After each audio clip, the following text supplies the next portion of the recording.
Hello, everybody. Welcome into the Guilty as Charged podcast. My name is Steven. I am your host. Very excited about today's show, coming off a Chargers dominant win over the Las Vegas Raiders. Joining me, as always, are my guys, Alex and Tyler. Tyler, I think we've got to start with you today, man, because you were at that game with your dad, who's a Raiders fan.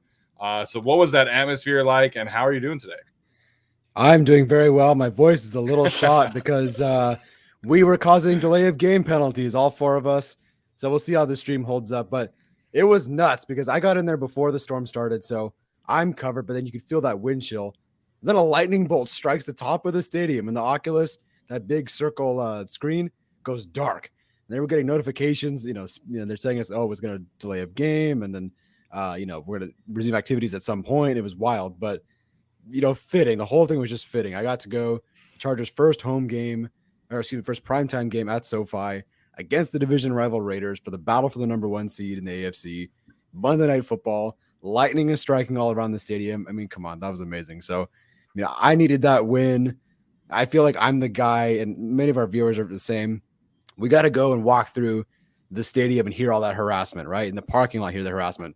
In the lines, and hear the harassment. All the Cowboys fans, Raiders fans, whatever, because everyone's really tough in numbers. But, right now we don't have the majority. But last night, I think the Chargers may have earned one more fan. Maybe another couple bought a ticket to that game next week. Maybe one more kid watched the Chargers win on primetime and if they fell in love with their team, their new team. Who knows? Every win is going to add a fan in the stands next to me and in that stadium. And that means the world to me. So this fan base needed to win. That team needed to win.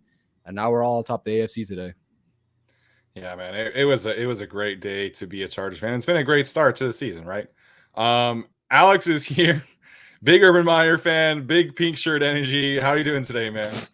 I'm doing pretty good. I'm wearing the pink shirt for two reasons. All the Raiders fans who made fun of it. So, you got to eat shit today. And also respect to Urban Meyer. Props for the pink shirt. So got to pay respects to him as well. No, I thought the game yesterday was really fun. I was not pleased with the lightning delay as someone who lives on the East Coast. And then they were like, hey, we're going to start the game an hour late. And I'm like, okay, cool. So I had to go make coffee and do all that. But I was just hoping for a really dominant win. Got it. And I think that's all they can ask for. Yeah, we had planned to do this stream, of course, on Tuesday, not on Monday right after the game. I think if we had decided to stick with the Monday after the rain delay, I think Alex probably would have rioted against us. Yeah, I would have. But yeah, so going to talk about the Chargers game. What a wonderful, just beautiful thing to see all the Raiders fans filing out of the stadium after talking all that shit all week long. They had to go, tail between the legs. So before we get started on today's show, I want to give a shout out to our guy over at the Backroom Collection. He's been working with us for the past few months. He actually has the privilege to attend a Justin Herbert signing in the next few weeks. And so he is selling or pre-ordering some prints signed by Justin Herbert. He is the one who, wrong way, made this this print of the Chargers rookies for us. And so shout out to him. If you use the code GAC, you get 10% off your order. That's GAC in all caps. So please go support the show and support our guy, the Backroom Collection. All right. That being said, let's dive into this freaking game. Tyler kind of alluded to it, but the Chargers now are in first place in the AFC West and in the AFC as a whole. I know there's some confusion of everybody's 3-1. The Chargers are in first place because they are the only team that is 2-0 in the division. So we're going to do some large-scale takeaways, if you will. And, guys, is it okay if I go first again this week? I know I went first last time, but I'd like to go first today as well. Cool. So I think my biggest takeaway of this game is just how resilient this team is and the different ways that they can beat teams, because we all thought that, Raiders scored 2 touchdowns to start the third quarter, that, this is the same old Chargers. But we felt that way against the Chiefs too. We felt that way against the Washington football team too. And this team has continued to respond through every single stint of adversity and is really, proving that they're not the same old Chargers. And in week 1, it was, Herbert to Keenan Allen, sparking the win and having that great drive to close it out. In week 3 against the Chiefs, it was Herbert to Mike Williams all fourth quarter long. And what did they do yesterday? It was the run game. They leaned on this new look offensive line, which of course I selfishly loved, but they got Austin Eckler going. They got Larry Roundtree going. And instead of relying on the passing game, they relied on the running game to close this Raiders team out and put out I think it was like a 7-minute drive ending with an Austin Eckler touchdown. And it was like, we're just going to pound the ball down your throats. You're not going to be able to stop us. And the Raiders have a good run defense. It's not like the Raiders are the Chiefs, right? Like the Raiders have a good run defense. So the variety of ways with which this team has battled through adversity in these games has really been awesome to watch. And I think that is a testament to the belief that they have in each other and that they have in Brandon Staley. And so, I would be lying if I said like next time that the Chargers get a 3-score lead, I'll be fully confident that they'll hold that 3-score lead. But, I think the Chargers are really trending in the right direction in terms of overcoming, their past history and being able to push through adversity. And so that to me is the biggest takeaway of the game. And part of that is a commitment to the trenches, and Staley's commitment to it has paid off, especially in that fourth quarter. Covington, their free agent signing, that big sack to push the Raiders back. They end up missing that field goal potentially by as much as they lost on that sack. Eckler the whole game having 81 yards before contact, rushing the ball. Herbert only sacked twice. That game-sealing drive, like you said, with that Eckler score, it was magic. Steven, I can't wait for your offensive line breakdown. Of course, I'm sure we'll get something like that. But also just Staley going for it, and like you said, having the faith and winning different ways. There's only so many times you can stop everybody on the Chargers. Maybe you can stop them 3 times. Can you stop them 4 times? And can you do it multiple times? The Chargers, I said this on Twitter, over the past 2 weeks, they have 3 touchdown drives following successful 4th down conversions. They've scored 21 points off those drives. They've won those last 2 games by a combined score of 20. They scored 21. They've won by 20. That is the difference. There's many differences, but that is like the biggest difference between last year's staff and this one, because even if everything breaks pretty much the same outside of those drives, even if the team executes the exact same way on almost every other drive, Lynn does not go for it on all 3 of those. They would lose both of those games. So kudos to the staff for, backing up what they've been saying. We're committed to the trenches. That paid off. We're not here to participate. We're here to compete. That paid off. They are just putting their money right where their mouth is. And the Chargers are the best team in the AFC. Yeah, no, I mean, I think being 3-1 is just a big deal. It's been 7 years since they were 3-1 or better. Like, that's just crazy going back to like the Mike McCoy era, because they've always kind of farted their way out the gate and then have always tried to in the last half of the season make some kind of push. So I thought that was really important. Obviously, going 2-0 in the division, given their struggles in the last 3 or 4 years when it comes to division, is massive as well. So I think asserting themselves in this game, and then you give yourself some time until whenever the next division game is. I think it's a while off until they play Denver, I assume, is the next one. So they're gonna eventually get to that point.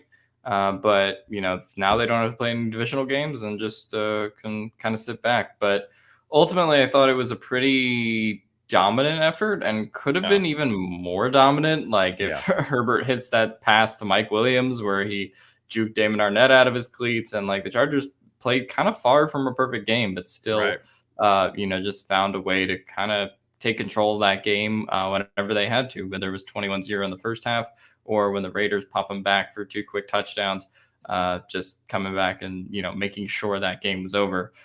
Brandon Staley going for it on 4th and 2, up 14, was just awesome to see. Just, hey, let's end the game here. Let's not give them any false hope. So I thought that was really cool. And sorry, I'm laughing at Jason Lucero's comment, man. That is amazing. I love that.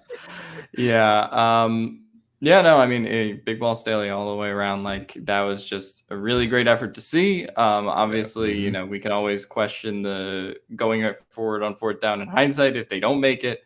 But I think in all the particular calls, going for it on 4th down was the right call. I'm not. I don't think every NFL coach would have done it. I think a lot of them would not have. But I think that he just saw, hey, like the offense has the opportunity to close it out there, and if we don't make it, we have confidence in our defense, right? So I think that was just a great thing to see as well. I still think it's really going to be a dogfight with the Chiefs down till the end in the AFC West. I mean, they're the only team that I believe isn't frauds, because we've proven that the Raiders are frauds. But, with Derek Carr and John Gruden, give me a break. But I am excited to see where this team goes down the road, especially given their next stretch of games, get Baltimore and Cleveland into the bye. And then, now it's starting to look like a bit of a more serviceable schedule after those games. I said the goal at the bye week was to get 3-3, and they're 3-1. So to me, that's just a great improvement over the course of the season so far. And I was just really impressed with the way they played. Yeah, I mean, so much to take away from there. I think, just harping on the division for a second, like we're 2 years away from them going 0-6 in the division. Yeah. And it like the turnaround with Justin Herbert, I know the last game against the Chiefs technically, doesn't count for whatever reason and for the reasons that we all know. But I mean, Justin Herbert's 5-0 in his last 5 AFC West games. And potentially, could have won his first AFC West game against the Chiefs. So it really feels, Jeff Schwartz always makes fun of the Chargers and how they always Charger games away, but it really kind of feels like Justin Herbert and Brandon Staley are really turning that around, and people are taking notice. So being 2-0 in the division right now is huge. It gives them such a leg up. Alex mentioned they don't have another division game until Thanksgiving, I believe, against the Broncos. So, which is crazy to think that that's coming up soon, but it's just wild to sit here, watching this team be 2-0 in the division and 3-1. I mean, like Alex said, we were expecting, or not necessarily expecting, but looking at the schedule and how tough the first 6 games were, 3-3 at the time at the bye week was going to be, that's kind of a win. Now they're 3-1, potentially could go 5-1. I mean, it's crazy, like the start that this team is off to right now. But I got to see how they do the next 2 weeks. I felt like these 4 games were tough for sure, but like I could see why they beat the Chiefs. I could see why they beat the Raiders, Washington football team, Dallas Cowboys. Browns and Ravens will tell me a lot for sure. I really think those 2 next games are the ones I'm the most worried about. So that'll really tell us what kind of team we have here. Yeah, I was actually just on a Browns podcast earlier today. And so there's definitely a lot to be, conscious about, and we'll get into that. But I'm still expecting the Chargers to win this game because of Justin Herbert. Like, he has given them such an advantage over basically every team in the league at the quarterback spot. And, there is just such a synergy with, him and the receivers and, Joe Lombardi. And I mean, if we had known that the Chargers were going to be beating the Raiders by 2 touchdowns, I think everybody would have assumed that Mike Williams and Keenan Allen were probably having like 250, 300 yards receiving. They combined for 47 yards, and the Chargers won by 2 touchdowns. And like Alex said, it could have been more. It easily could have been more. And so it's just is wild that this team is able to win in so many different ways, because that's never really been the case. Like, it was always Phillip Rivers is going to beat you with his arm or you're not going to win. And now this team has a defense that can create takeaways, create pressure. They have a rushing attack finally. And, not to take a victory lap or anything, but I felt like watching the film that the Chargers were close to figuring out their rushing attack. And they sure did yesterday. Yeah, I don't think the stats will show up for Larry Roundtree, because there's some plays where he gets like 1 yard, or he has to get that 1 yard on 3rd and 1. But you could tell towards the end of the game, he was pushing the pile. And, not that your offense needs to be a big pile pushing kind of offense, but he was doing what he needed to do. They knew they had to stop the run, and he was getting another couple yards. You just see that confidence growing. He's like playing a little bigger, a little less hesitant, a little more downhill, and that is really going to pay off. If they figured out their rushing attack and their running backs, or I should say Roundtree is getting more confident, it's going to be very hard to stop them. We got to take credit for the Larry Roundtree Gak bump. I mean, he closed out the game on the same week, so... Yeah.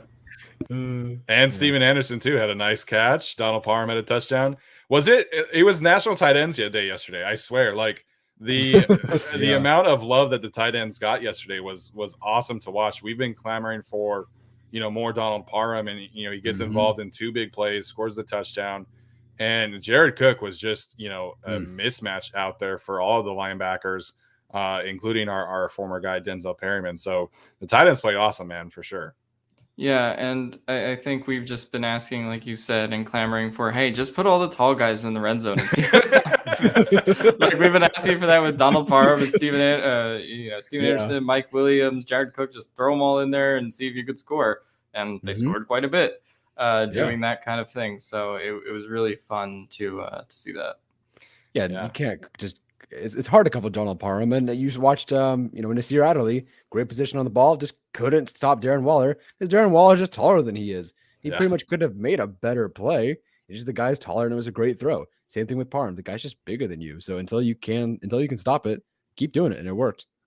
Yeah, I know everybody was mad, of course, in the moment about Nasir Adderley not making a better play on that ball. And it's like he was in the spot. Yeah. It was just a perfectly placed ball to a human being that was like 7 inches taller than him. So, Nasir Adderley, I thought, played pretty well outside of the penalty, which, did not really make any sense to me. We're not talking about Jalen Smith, so don't ask. The Chargers should not sign Jalen Smith. He is a washed linebacker.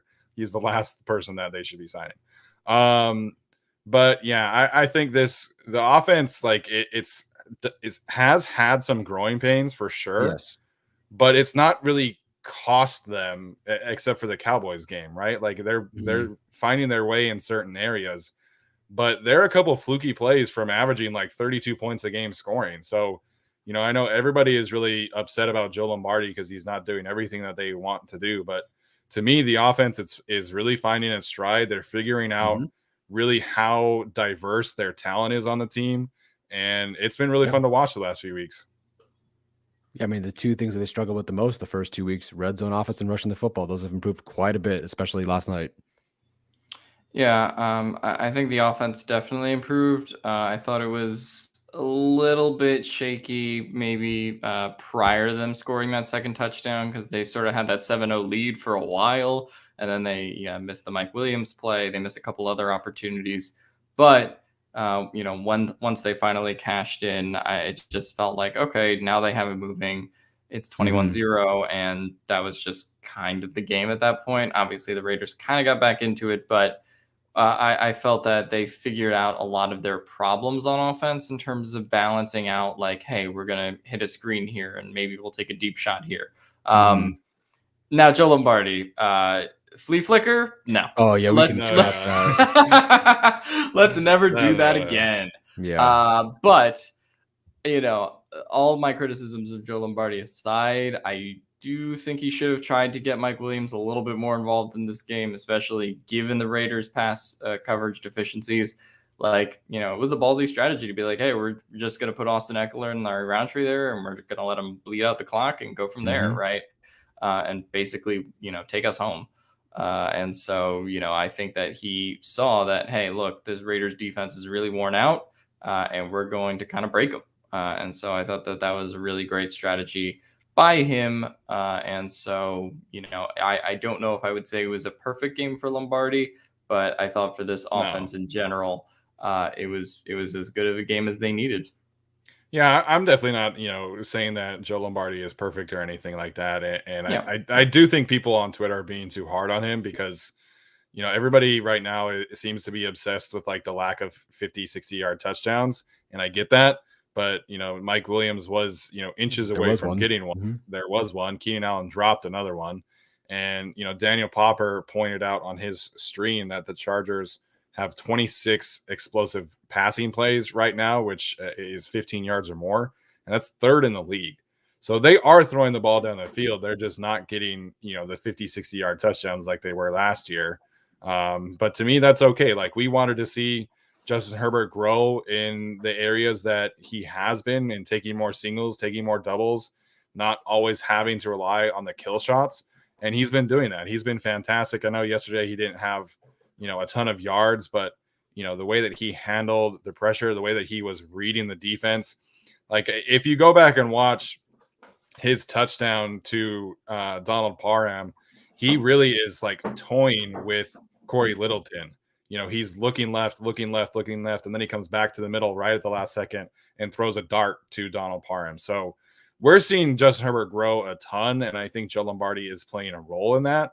And I do think that, you know, the deep bombs to Jalen Guyton, I keep on saying this, but maybe they're not, but I feel like they are coming eventually, just because, you know, they're working them. They are calling those plays. It's just that he is, you know, going in other directions.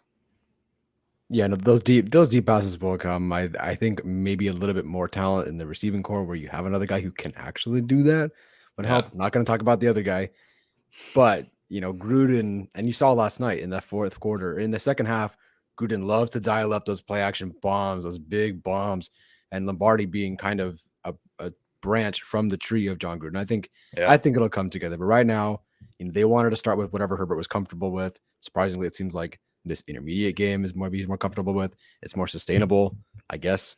So it's fine. I'm not worried about the big plays at all. Yeah, and I think there's been a bit of a formula to these games that the Chargers have done where they sort of do this like early feeling out process, maybe like the first quarter, a little bit into the second quarter, and then they start to see, hey, this is what we're going to be comfortable with for the rest of the game, right? This is what our bread and butter is going to be until the defense makes an adjustment, right? And that's sort of why they transition to the Eckler-Roundtree strategy in the second half, and I think why they, you know, really started to get all these tight ends involved. Particularly as well, right? So they're just going to see, hey, this is what is going to give the defense trouble, and we're going to start doing that, right? I don't think they necessarily came into the game with the intention of like, we're just going to force feed Jared Cook, Donald Parham, and Mike Williams and Keenan Allen will combine for 40 yards. But I think that's how the game played out. And, you know, you take the win however you can get it. Yeah, absolutely. And that's the thing right now is the results are working. So, you know, if it takes, you know, these kind of results from Keenan Allen and Mike Williams to get the win, then you'll take that, right? Let's shift gears and talk about the defense now, because obviously we've spent about 20 minutes talking about the offense. Tyler, what's kind of your big takeaway from the defensive side of the ball from last night? I mean, Drew Tranquill and Kaiser White are it. I mean, they're not perfect by any means, but they make plays. They have, over the last 2 games, 7 pressures, 2 sacks, 18 tackles, 9 run stops, and have only allowed 64 yards in coverage, which is awesome considering the talent that they faced. Tranquill, like, look, I don't know where it came from. We started the year thinking he was going to be the main linebacker. It somehow switched to Murray. I don't know how much of that was Tranquill's previous injury or the fact that Murray is a former first-round pick. I don't know what happened or why Tranquill wasn't the guy, but he was amazing in the preseason. Then they finally put him in these last couple of games, and he's been on fire. I remember he's just reacting to everything so well. He's downhill. The blitzes are amazing. I'm going to try to break down the blitzes this week. They're a duo you cannot keep off the field. And Kaiser White, you know, even though the Raiders were driving, I'm sitting in the same end zone that they're about to score, and they do end up eventually scoring. But Kaiser White, you can see him yelling at everyone in a good way, pumping them up. Like we end this now. We stop this now. You can see him pointing. He's just become a fire in the defense. He absolutely deserves to be back next season if he can stay healthy. I think even if he can't, he should stick around if for anything else having a really solid role. But I mean, he's become quite the player. Both guys look outstanding out there, and but they were helped out by the interior defensive line, which I'm sure you guys want to talk about. Yeah, I think that the Kenneth Murray thing is weird because I did not think about Kenneth Murray like most of the game. And it was just weird to be like, well, like we knew he had not been playing well, but you know, I didn't think that the difference between him and Tranquill on the field would be this drastic. Like it was just evident on every play, whether it was a run stop, whether it was a blitz, whatever it was. Tranquill was just really more efficient and just more hard hitting, I felt, versus, you know, what Steven has described in previous weeks, which is, you know, Kenneth Murray kind of like letting the game come to him as opposed to sort of asserting himself.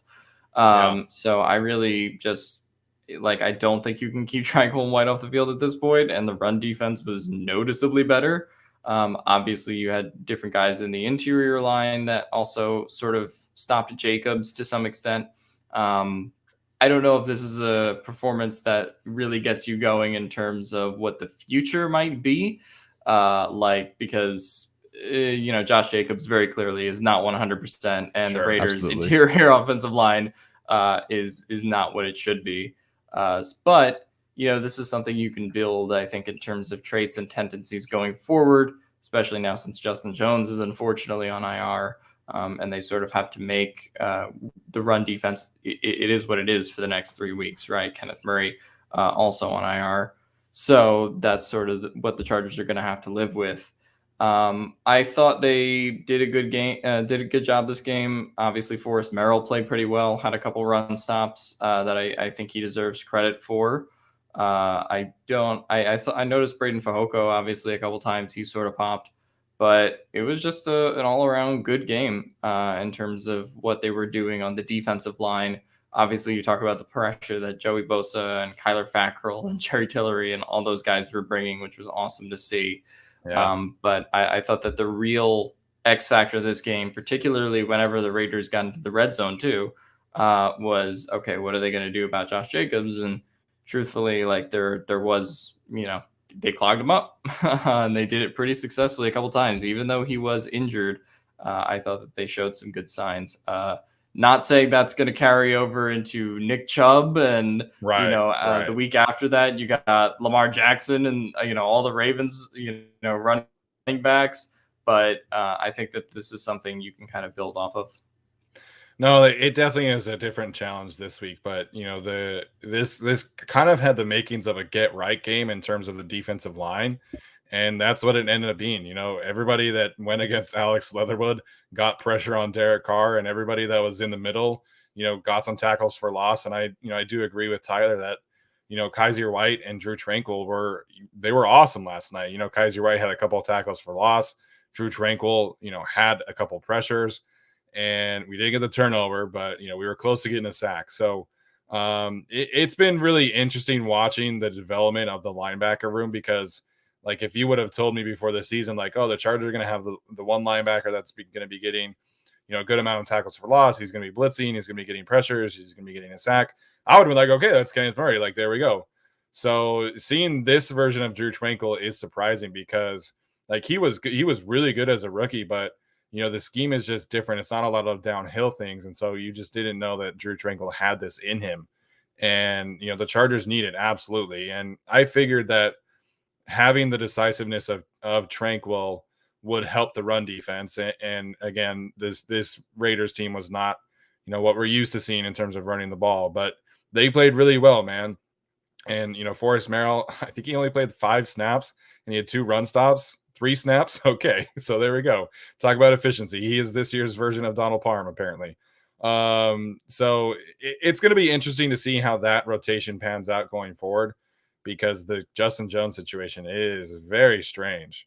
And, I think Jerry Tillery played well last night. He played well against the Chiefs, but I still need to think that, he needs to do more in the rushing attack, purposes, and Christian Covington needs to keep getting better. So I was kind of surprised that Merrill and Fajoko didn't really play that much, especially because Jerry Tillery was out for, I think, like a series and a half-ish after he went down with a cramp himself. So I was definitely surprised, and that's something to keep an eye on for sure in terms of Forrest Merrill and potentially elevating Braden Fajoko again next week. Yeah, I think Fajoko had 1 snap and Merrill had 3, which was definitely a surprise. I was waiting, okay, where's 96? Where's 91? When are these guys going to come out? Yeah. Obviously Gaziano came out, and Gaziano is, based on the snaps, he's the backup to Jerry Tillery, so he is the defensive tackle number 3. But I would be interested to see how the other. But then again, the Raiders did not have a first down until, was it the 3rd quarter, or not until a penalty in the end of the second half or the first half. So it's not like they needed to sustain long drives. I know, Steven, you pointed out the first game against the Chiefs, Eric Banks was already in the game. I wish it was Aaron Banks, man. True.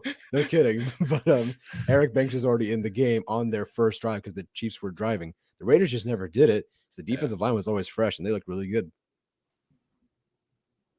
Yeah, and I just think going forward, this is probably the roughest it's going to look on some level, because I think they kind of get better from here, right? obviously this is sort of the first week where they're like sort of stunned, like, okay, well, Kenneth Murray and Justin Jones aren't going to be available for the next month, and they just kind of had to like piece together whatever the game plan was last night, sort of without them. So I think that going forward, while there will be very staunch tests against Baltimore and against Cleveland, like I feel like they'll kind of be more ready than for those games than they were. Not saying they'll necessarily have better performances, but I think that there's a path to, hey, maybe Forrest Merrill has, 6 snaps next game. Maybe we start to get everybody kind of more involved and acclimated to this new reality of the rush defense in particular. Yeah, it's gonna be really interesting this week because Brandon Staley's, his whole scheme, right, is predicated on essentially, daring you to take these short passing game and the rushing attack, and we're just not going to let you beat us deep. The Browns don't do that a whole lot. It's a lot of screens. It's a lot of using Nick Chubb and Kareem Hunt in the running game, a lot of bootlegs. So I'm really excited to see what kind of adjustment Brandon Staley makes this week. To Clown and Dan's point, like Nasir Adderley is really flying around. He's really playing with a lot of confidence these days. And whether it's coming up in report, diagnosing play, his pass breakup on Ruggs was such a good play. Very high level safety stuff. I know everybody was, upset about the touchdown, but I don't really, blame him that much. The penalty, I thought, at least like he's being aggressive. He's trusting his instincts. He's flying around. But outside of the penalty and the touchdown, I thought Adderley was fantastic last night. Him and Derwin James are finally really playing at the pairing that we would have thought. And so, I'm really excited to see Adderley continue to grow. And the Chargers needed this. Like the Chargers needed Nasir Adderley to play at this kind of level in order to reach their ceiling. And it's been really fun to watch. I do think the turnovers are going to start coming. But, Adderley's playing very, very well right now. Go ahead, Alex. No. I thought it was just a really good game from Adderley. Obviously, a great game from Derwin. A great game from Michael Davis, too. Like, he was just crushing guys out there on tackles. Yes. Like, there was, I forget what the first tackle, like, early in that game was. I don't quite remember. I want to say it was on Drake. Yeah, I think so, where he just like crunched him right before he got to the line, and you could like hear it through the TV. It was so loud. But he's just been a really physical, constant tackler, and that's something that used to be a problem for him, a couple of years ago. But he's really improved in that regard, just using his physicality and leaning into it. So that's been awesome to see. I didn't love the performance of Asante Samuel Jr. this week. I don't think he'll be getting another Pepsi belt. I don't know if that's going to be in the cards, but yeah, he's not nominated. Yeah, I would assume so. The PI wasn't great. Although he kind of gets boned because PI is a spot foul in the NFL as opposed to what it is in college. But didn't think he was that great. But no, I really think Adderley, James, and Michael Davis just really carried the whole group. And I thought that was just a great thing to see because we sort of saw it last week, but just to see kind of repeated efforts like this, where if you have those 3 guys playing at the levels that they are, it's really hard to have a bad secondary, even if you're missing Chris Harris and missing some other pieces here and there. Mm-hmm. Yeah, no, it was particularly with Derwin and with Davis covering Waller. Thank you, Arjun. You're in the chat, and thank you for this. According to Pro Football Focus, Derwin and Davis covered Waller an X amount of snaps, but they were targeted 4 times in coverage, and they only gave up 1 catch for 18 yards, and Derwin had a pick. I mean, if you can have those 2 guys basically shut down Darren Waller like that, 1 catch on 4 targets, another one was an interception, like that's good stuff, man. That's amazing. That is amazing, and they've done a really good job over the last 2 weeks with 2 elite tight ends. They really have. And, we talked about this team solving issues and problem solving, right? We all saw the Cowboys game. We all saw how much of a problem tackling was against Zeke and Tony Pollard and them. And they tackled for the most part at a very high level yesterday against the Raiders. And Michael Davis in particular, like I know he did technically miss one, I think, on Renfro. But those 2 tackles in space that he had, like he's not making those kind of tackles 2 years ago. So the kind of growth from Michael Davis that we've seen is fantastic. The pass interference thing, like I hate talking about the refs because it was already yesterday, but I cannot stand the fact that a pass interference penalty is 45 yards. Like Derek Carr is just chucking this ball up as far as he can, underthrows it, and Asante didn't really play it, make it play on the ball very well. But man, like, how is it a 45-yard penalty? It really freaking drives me nuts, man. Yeah. I mean, but that also plays into, I think, what the Chargers' MO is on fourth down a lot of the times, right? It's just like, well, we're going to take this shot, and even if it's not complete, maybe there's a chance some flag gets called, right? There was the 4th and 9, right, at the towards the end of the Chiefs game where they do get that PI call. So it's just like it kind of reaffirms that going forward is the right thing to do. But I definitely do agree. I think the spot foul nature of the NFL and just being able to chuck it up on a lot of drives that can drive people crazy. Wow. I didn't know this, but apparently the Raiders signed Brandon Faison off the practice squad today. It's interesting. So I guess Faison had been protected, but I'm guessing that was not the case this week. I wonder who they protected then. I mean, Fehoko. So who was it last week? It was Fehoko, Faison. It's been Faison and more every week. Yeah. And then in the first couple of weeks, it was Joe Gaziano and Merrill. Last week, it was Fehoko, Moore, Faison, and someone else I can't remember. Also got a super chat from NV Talent. Problem solving is KJ Hill got sat. Also, win streak seems plausible now. Did KJ Hill get sat? I don't think not as a punt returner. I just don't think he was.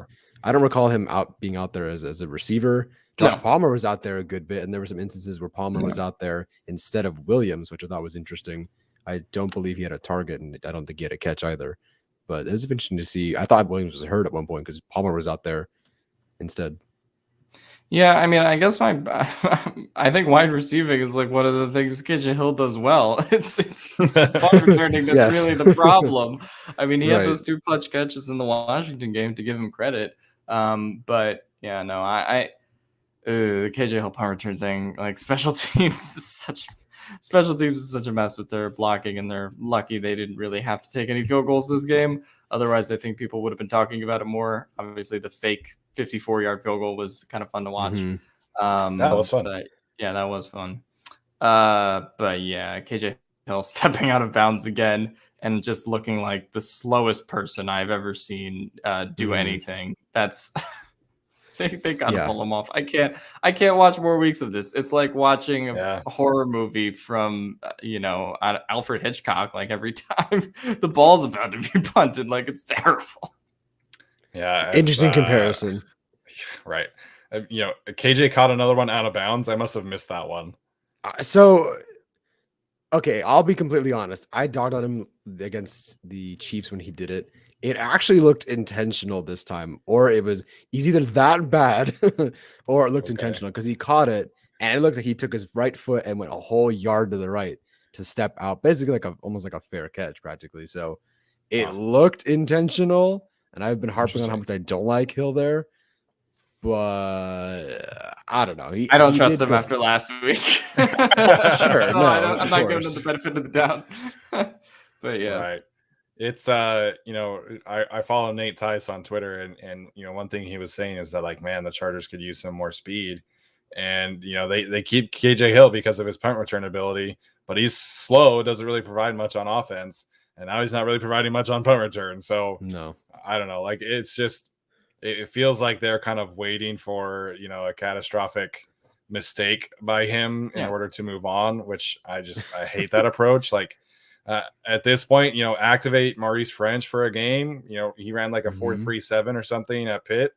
Activate him for a game, see what you have, and, give him a competition at least. And, as Kevin points out, the Jakeem Grant thing really was like trading him for a 2023 6. You couldn't even do it. It was 2023. Yeah, it wasn't even this. That's even draft. Worse. Yeah, I know. Yeah, and I just, like, for me, I don't even know if it's that, like, you have to activate somebody like that. Like, I would just trial and error and see what you can get. Like, Larry Roundtree's been okay kick returning, and they just sort of, tried that based on his special teams value. Like, I don't think it's that hard to, like, necessarily go grab another wide receiver, cornerback, running back, and just say, hey, you want to try this week, and go with it. Now, the time to kind of do that was the preseason, but they only did KJ Hill in the preseason, other than Austin Prohl, who sort of competed with him until he got injured. So that's sort of why they're in this position. I will say, you know who looked really good on not a return but on a run? Jalen Guyton. He looked actually very elusive. And I think you got to give him a shot. Like, I really think you at least get some speed out of him, right? Like, I don't know if we're listen, if anybody can catch a ball like this, it's Jalen Guyton. So I say give him a shot because it ain't working with Hill. And Guyton has had some good runs.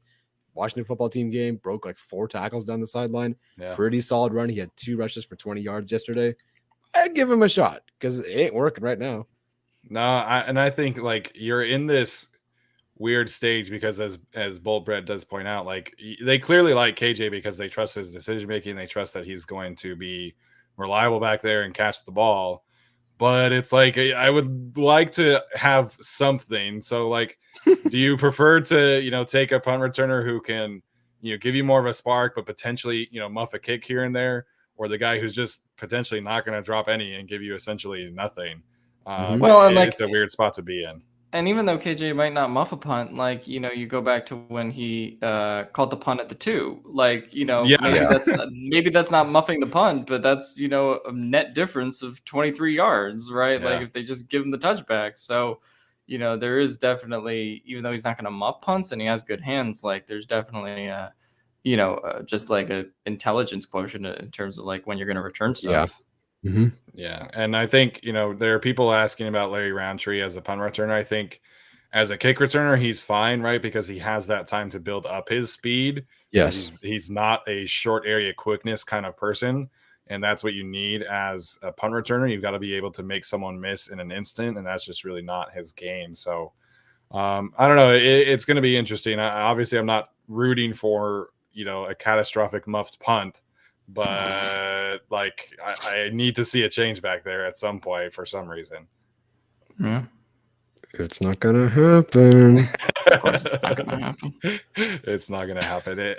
Was it in the preseason or was it in the first game where he let a punt bounce for 18 yards? That was the Washington football team game, and he barely got out of the way of it. Yeah. So I don't know. Just give me something. I know some people are commenting about Brandon Cooks. I think Cooks probably is a little too expensive for Tom Telesco. Like, I'm not against that idea of adding Cooks into this receiver room because he is so good. He's so fast.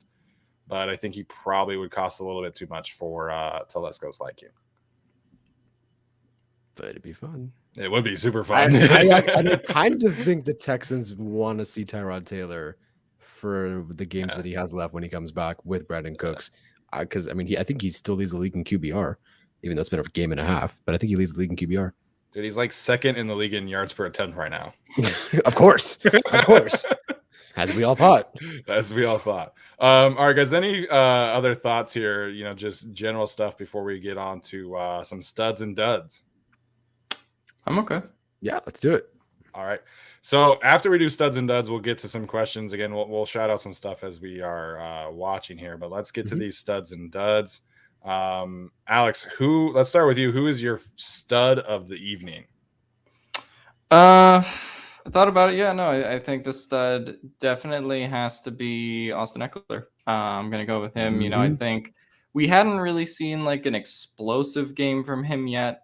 But when the Chargers needed him, like, hey, here he is, just 5 yards here, big 7-yard chunk here, a 20-yard run, to the opposing red zone. Like, he was just all over the place. And like, it just became very clear that the Raiders didn't really have an answer for him because they kind of kept alternating for large portions of that game between his passing ability and his rushing ability, and then kind of leaned on more of the rushing towards the end. But I thought he was just really explosive, had kind of nice, communication with the line for the most part. And I thought that it just worked really well. And they ran him to the left side quite a lot because that's the side to go to as opposed to the other one. But I really like what Austin Eckler showed in this game when it came to just, his decisiveness, right? Because the Chargers have sort of been playing without much of an emphasis on the running attack. Obviously, they have been running the ball, but it was nice to see, okay, this is where Austin Eckler is really going to, excel. So I really like seeing this game from him. It had a lot of 2019, 2018 vibes of what we saw from him just getting involved in the offense more. So I think my stud's Austin Eckler.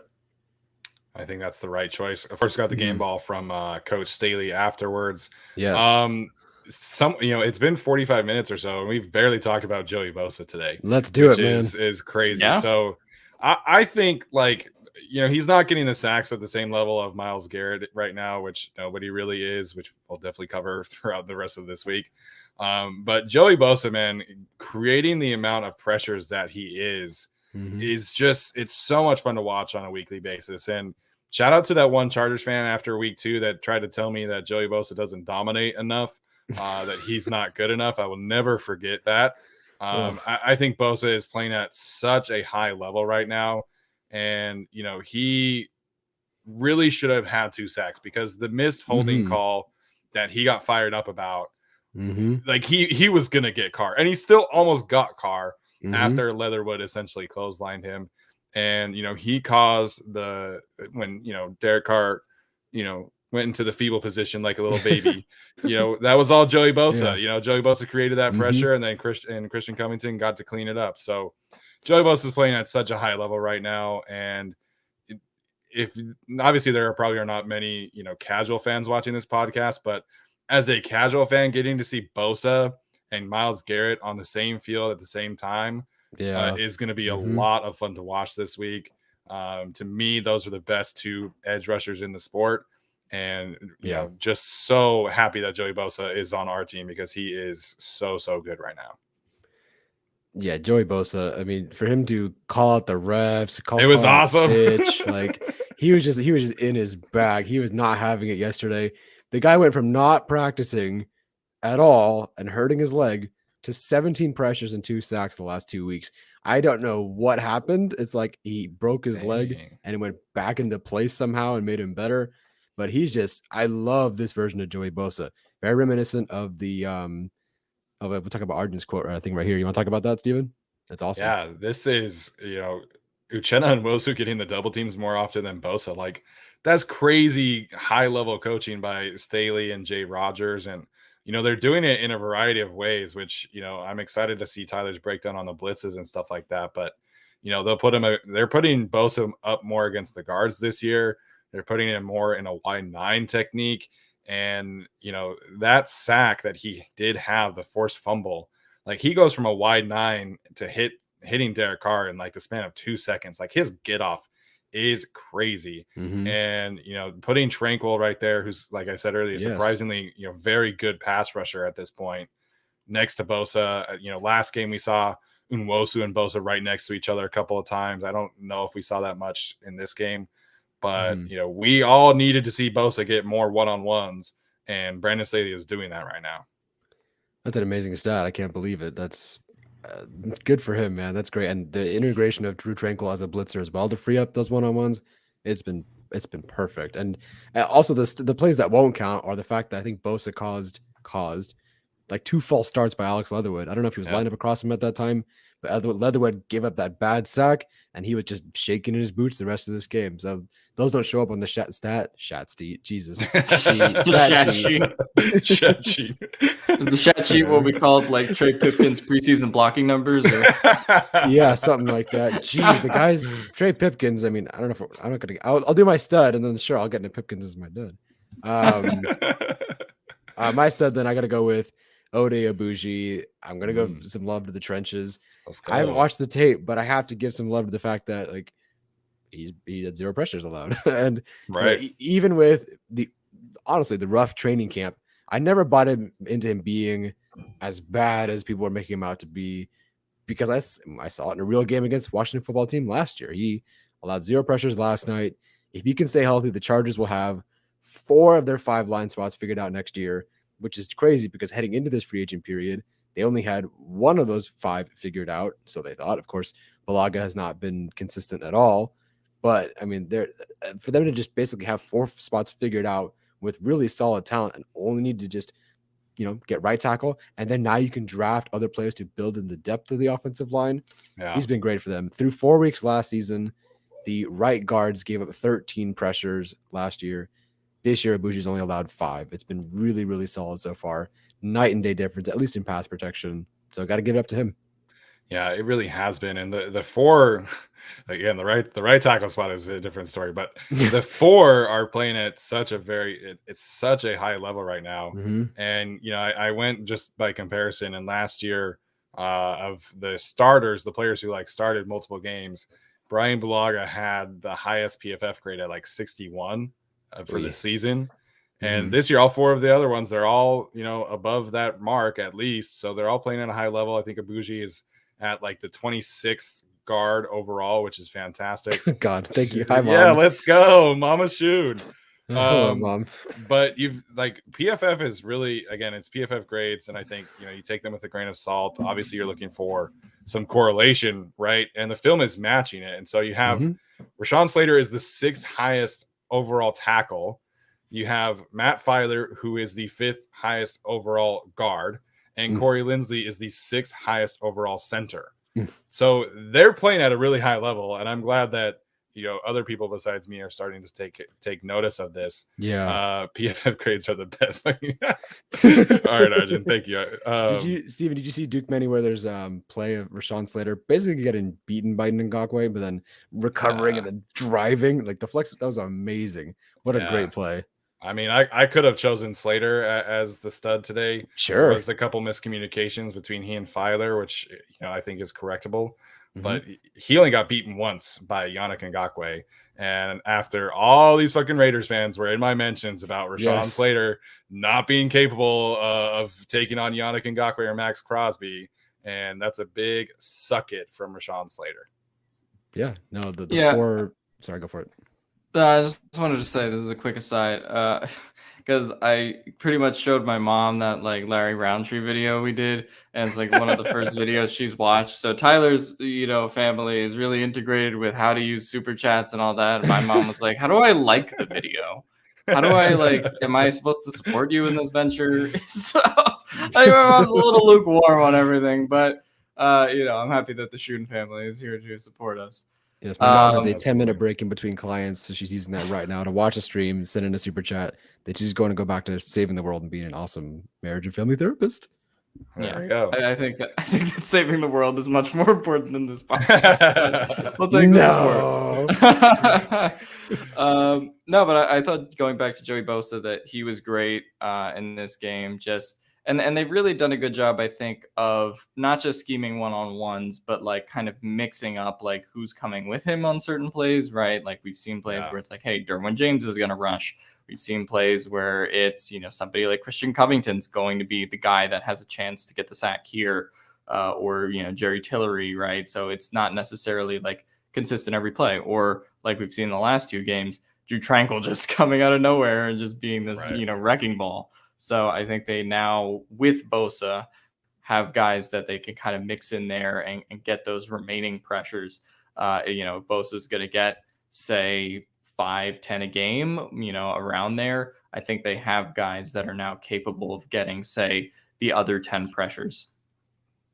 Yeah, absolutely. And Bosa is getting the necessary help. It still feels like this team needs to go get another difference maker next year, but the other guys are playing well in their roles for now, and that's all they need now. That the Chargers need right now, just stay healthy and figure the rest out with a scheme and supportive players. So, all right, let's talk about some duds. I think this one's a little tough for me because I think you guys could talk about Storm Norton. I don't really want to talk about Storm Norton until I watch the film. I don't really get a grasp of it. So for me, like, I've kind of harped on Justin Jackson already before, but I just seeing him get benched like that for Larry Roundtree, I think really kind of shows where he's at. And, he just, I don't know what it is, but when he's catching the passes, he looks great. When he's, rushing behind the offensive line, waiting for contact, it just feels like he is in a similar spot mentally as Kenneth Murray, where he doesn't really trust himself. He doesn't know, where these angles that he wants to work. And so for me, Justin Jackson, like, I don't need a ton of production from my 3rd running back or even 2nd running back when Austin Eckler is playing at the level that he is. But I need to see Justin Jackson like be a potential difference maker. Like if Austin Eckler goes down, Justin Jackson is going to be his replacement.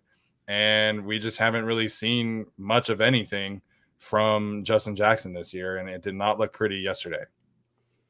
No, so the point where I was wondering, like, why are these plays taking so long to develop? Like, I hate watching these plays take so long. But then Eckler goes in, and everything's just downhill, forward, 5 yards, 6 yards, 7 yards. And then Jackson goes in, got some good catches. You know, he picks up his yards in the passing game, no problem.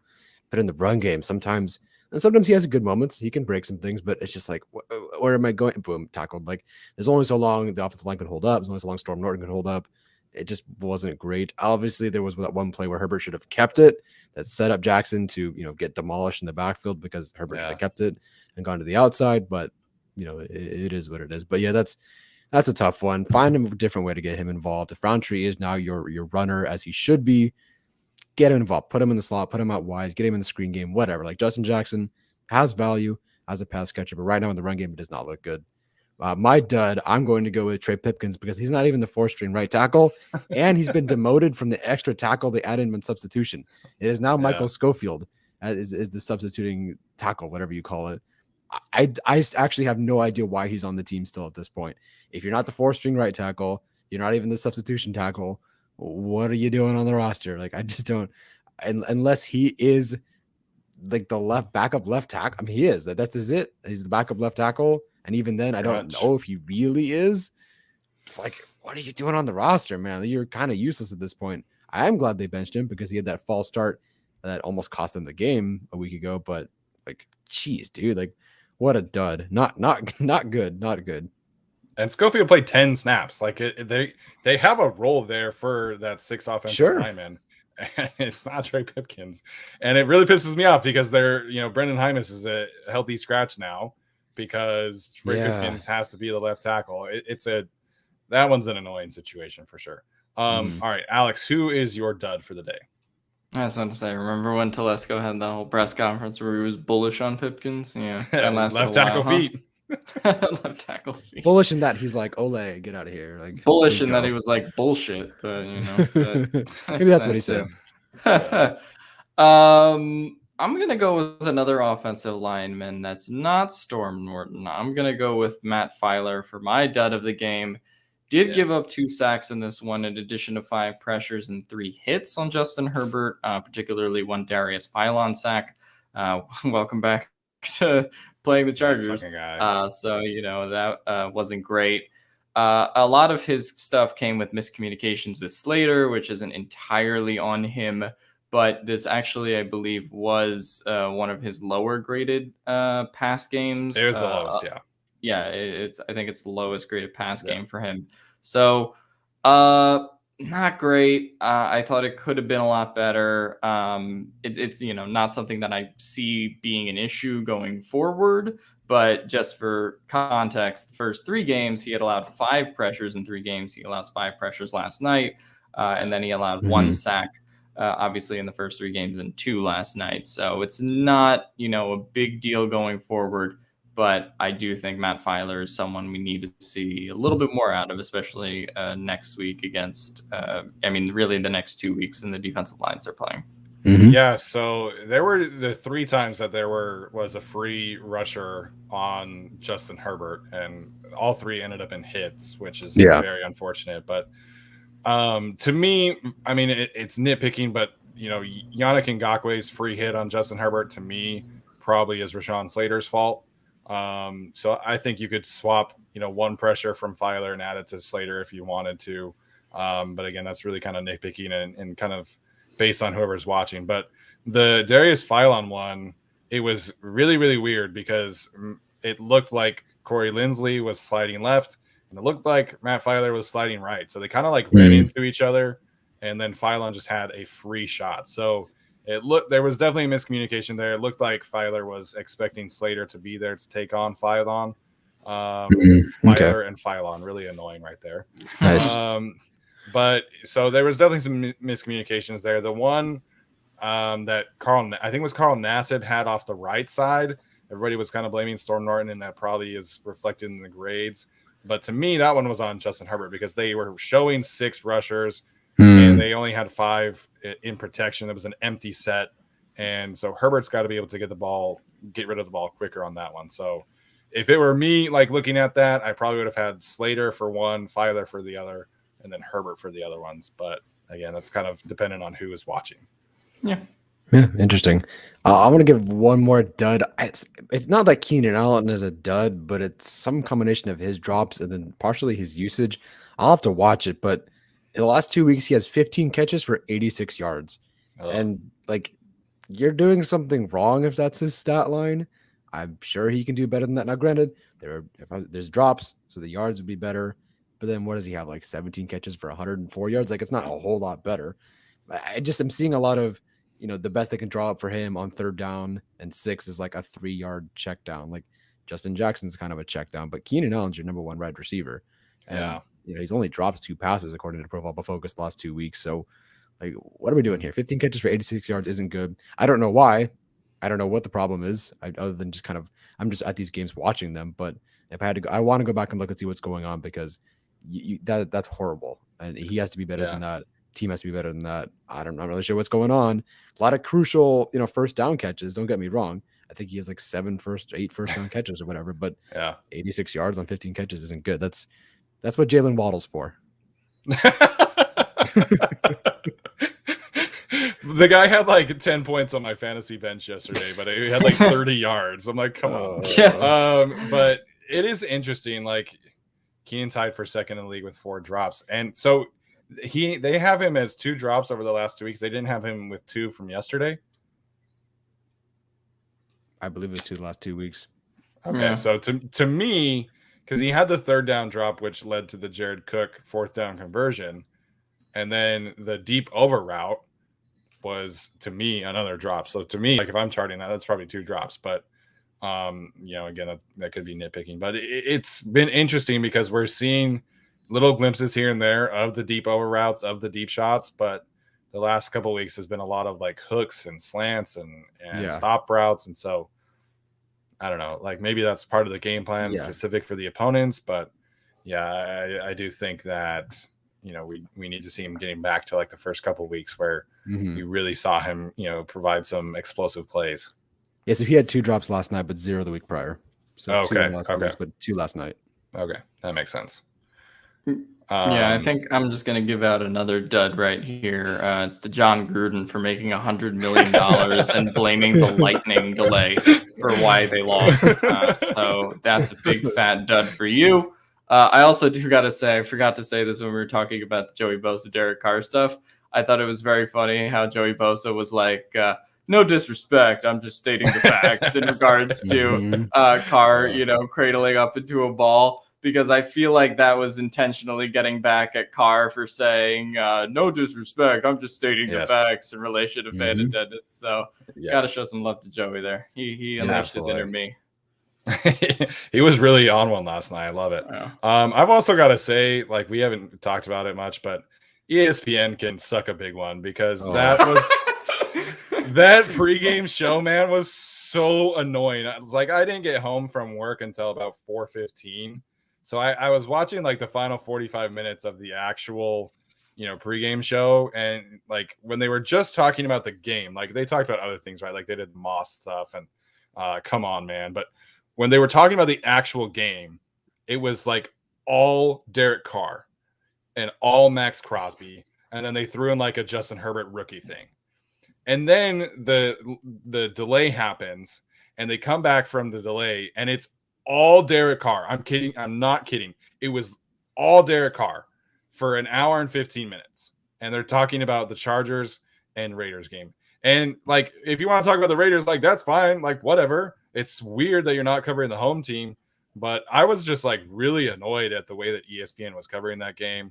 And then Steve Young, I've never seen anything like this. It's 90% Raider fans in here. Like, come on, like be objective. You're there to cover the game, not the Raiders. Yeah, it also wasn't 90% Raiders fans. Like, it was definitely a majority. Don't get me wrong. It was worse than the Cowboys game. It was not 90% Raiders fans. I'd say it was about 30% Chargers fans, 70% Raiders, and that one Miami Dolphins fan we saw. Yeah, I would say that 75-25 number, whatever Vivid Seats released, that seems accurate, as far as everything goes. I think the Raiders fans were louder at the beginning of the game, like when the Chargers got booed entering the field. But they shut him up. So I mean, there's not a whole lot you could say there. But yeah, the ESPN's coverage of Monday Night Football just fucking sucks. Like Peyton and Eli have been doing this for 3 weeks, and they're better than anything those morons can do on ESPN1. And now I can't watch them until week 7. I know. I like Louis Riddick a lot. I do like Louis. Louis Riddick is great, but Brian Greasy and Steve Levy have the personalities of sandpaper. Hey, if Gruden gets fired soon, you think he goes back to football? He's not getting fired. He's got years on that contract. Mark Davis is taking 20 years when they have to retire him forcefully. Yeah. All right. Well, Mark Davis has so many high interest loans, Yeah, talk about someone being broke. All right, let's take some questions now. As always, the super chat feature should be enabled. Let's take some questions for about 10 minutes and then we'll wrap it up. So if you guys see anything that you like, we'll shout it out. But yeah, hit us with some questions now. This is the time to ask us anything and we'll get to them. A lot of great comments, guys. Just no questions. So throw in some questions. Or just add a question mark after your comment. Same thing. That's fine. Oh, Aaron Vrabel's here. What up, Aaron Vrabel? Shout out to I forget his tailgate name, but he's a big time tailgater. So I keep holding it down out there in Thunder Alley. I don't see it, but thanks for being there.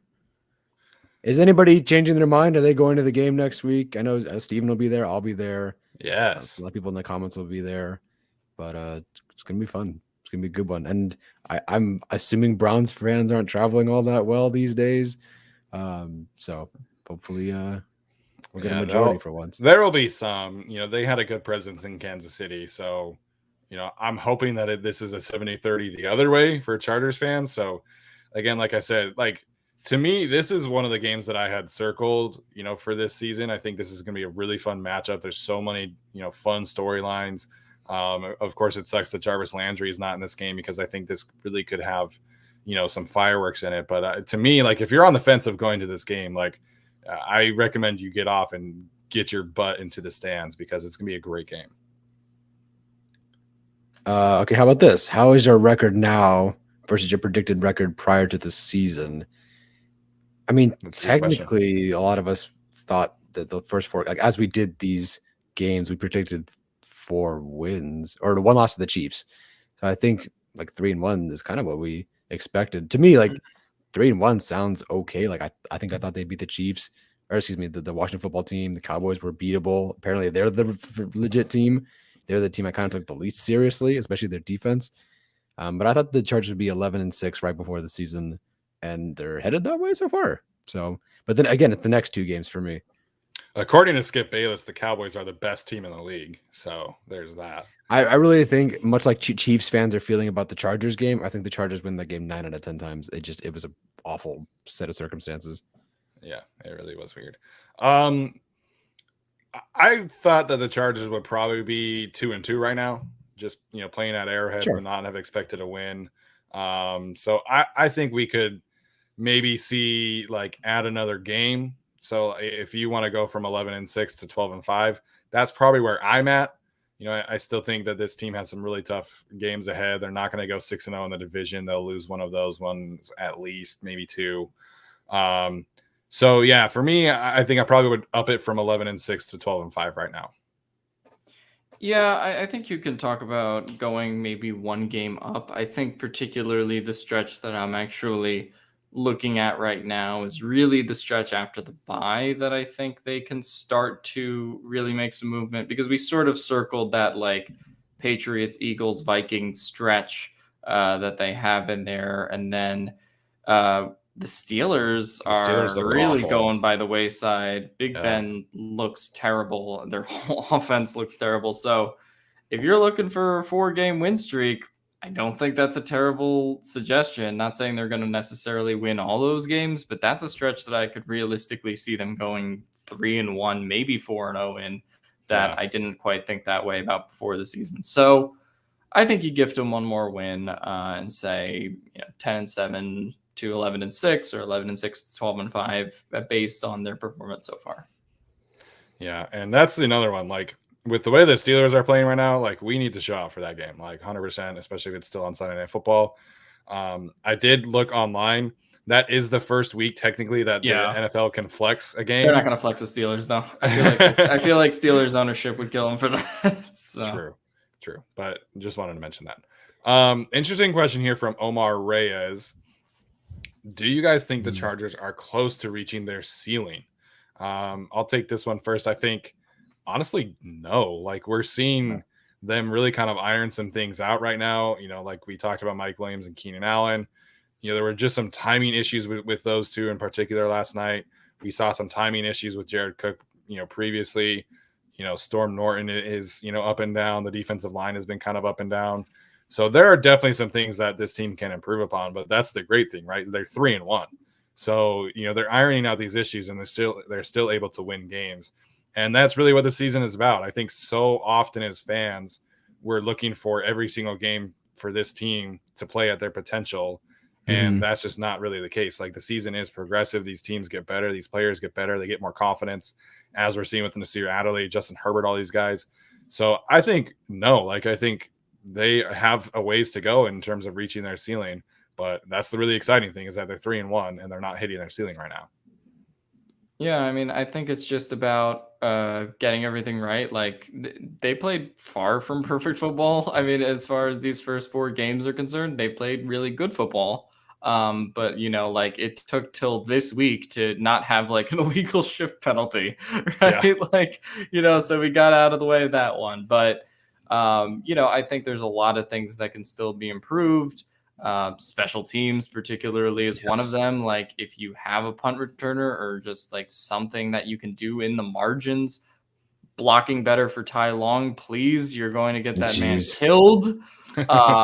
But, you know, like, I think if they're just a little bit better on special teams, and, you know, you add into that, like, hey, Jalen Guyton starts to get maybe a bigger role in the offense with more deep shots, or, you know, this or that. I think it's really just about the execution at this point and staying healthy. And if they can just get slightly better execution, maybe on some of these missed plays or, you know, penalties that they had, particularly in the first 3 weeks, then I think that they have a chance to be a really good team. So, yeah, I would agree with Steven. I don't think they've hit their ceiling yet.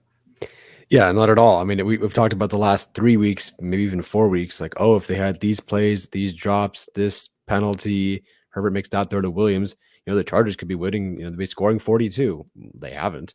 Yeah. Like, and there's a reason for that, because they just, not that I expect them to score 40 something every game, but there's like another touchdown missing, you know, there's just you know, Herbert missing that handoff here, a drop here, you know, not hitting Williams there, penalty here, you know, they're on their way, but like the special teams will haunt them at some point. I still think there's going to be a muffed punt, something at the New England game, because there always is. So a game that I will now be attending. Very excited to see that. I'm so jealous that you want. I mean, I won't be there because I'll be at a holiday thing. But I mean, congratulations, man! You get free tickets to the Patriots game. That's good stuff. You get to watch Mac Jones. That's fun. Chris Collins, your favorite player. Oh, geez.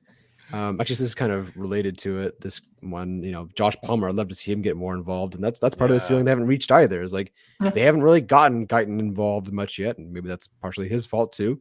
But they haven't gotten Josh Palmer involved yet. I think there's still, like, Roundtree's still coming along, you know, and in theory, I don't know when Bulaga's coming back now, because he wasn't mentioned with the return of the timetable with Murray and Jones. But if he comes back, that helps them reach their ceiling even more. So there's a lot of things they could definitely work on, and they'll only get better, which is great, because they have room to they can continue to ride this high while also saying, hey, let's be honest, let's get better. Yeah, just really quickly, Daniel Popper said that they have not received the timeline on Brian Bulaga recently. So it seems like the procedure was like an injection of some sort, like a painkilling thing. Mm-hmm. So like I said last time, I'm not expecting Brian Bulaga back pretty much anytime soon. But yeah, I do agree. Like, there are certain things and that, you know, certain players that could get more involved, right? Like it took them a couple weeks to figure out how to involve Austin Eckler. Like, it took them really, you know, a couple weeks to get things going with Jared Cook. So, you know, it is just going to be interesting to see how, like, things get worked out. And it's kind of reminding me a little bit of the 2019 Packers, where it really kind of took them a while to figure out what is Alan Lazard, what is Robert Tonyan, what is anyone else besides Devontae Adams and Aaron Jones. So, these new schemes just kind of take some time to iron out, and it is going to be interesting to watch down the stretch. Shout out to NV Talent, man. Yeah, shout out to NV Talent. Really a strong supporter of the show. What aspect of Staley's defense is surprising you the most, and what do you see Staley focusing on in the upcoming draft based off of the results so far? Alex, you want to take that one first? Yeah, I'd say the most surprising thing is just how flexible they've been in terms of like being willing to experiment. Like, obviously, Drew Tranquil kind of came out of necessity, but they were like, "Hey, Kenneth Murray, we know you're a first-round pick, but we're going to give Tranquil more snaps this week, right? Last week." And then, he gets thrust into this role. And, a lot of the preconceptions of this defense, I think, in the preseason were just sort of, not inaccurate, but they're always kind of playing around with things, toying with things, right? None of us really had expectations or high expectations for somebody like Devon Campbell, but he's become a factor, right? And you have a lot of guys that I think are like that in just making a difference just because they got the opportunity. And I think that's kind of going to continue through the season. Not that I think there's like a lot of people that they have like left to play as like an ace up their sleeve, but I do think as injuries come, they'll find out kind of ways to use guys around the scheme. As far as upcoming draft, defensive tackle, all the big fat guys, get them in. Yeah, I think we'll see, the defensive line in general kind of get the overhaul treatment next year in terms of like starters, because like we can't trust Justin Jones at this point. Linval Joseph is a free agent. Christian Covington is a free agent. Kyler Fackrell's a free agent. Uchenna Nwosu is a free agent. So they'll replace a lot of guys next year. I think we could see Nwosu and Fackrell back, kind of depending on how they play the rest of the year. But yeah, I think the focus of next offseason is going to be allowing Staley to get his guys in there up front that really fit his scheme. What's a trade market for Aaron Donald like? Probably like 7 first-round picks. Well, his guys, just not ones that are Eric Banks. Yeah, right. Oh, jeez. Before I forget, what is that? The guy on Twitter, he put the picture of the Mario Kart thing. What is that? Oh, the mushroom. Thing? So, like, if you're talking like old school Mario would like the mushroom would land on him, and he'd be like and get a little bigger. Oh, he gets superpowers. Okay, sure. Yeah, he gets Michael, there you go. Arjun could call. That's a familiar face for sure. Send a massive trade package to the Jets for Quinnen Williams, because Quinnen Williams wasting his talent in New York is a true travesty. All right, guys, let's wrap this one up today. Thank you guys so much for tuning in today. It's been a fantastic time talking with all of you. Great time to be a Chargers fan. Tyler, any final thoughts today before we head out? I'm excited for next week, man. Like, they're 3-1, top the AFC, another big test ahead of them, and I'll be there. And hopefully there's just a couple more there next week for us to cause more delayed game penalties. Yeah, absolutely. Alex, final thoughts, man. Yeah, no, I am excited for next week. Just excited with the future of this team as a whole. You had somebody like Larry Roundtree and Austin Eckler who were really plugging those runs up the middle, and Urban Meyer made some runs up the middle this week. I knew where that was. I knew like there was something coming. I was like, I was waiting for a Utah joke, but Oh my gosh. Utah jokes. No Utah jokes for the next little while, please. It's a rough time in the program right now. Rutgers lost by like 40 this week to Ohio State, so I'm not going to give you shit. Thank you.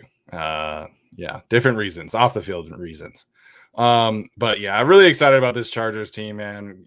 Just so excited to see where this team goes from here on out. And, these are some really, they're not primetime games, but they feel like primetime games coming up with the Browns and the Ravens. Two really good teams, outside of, Baker Mayfield kind of struggling a little bit. The Browns are stacked at almost every position. That defense is flying around. The Chargers defense is flying around.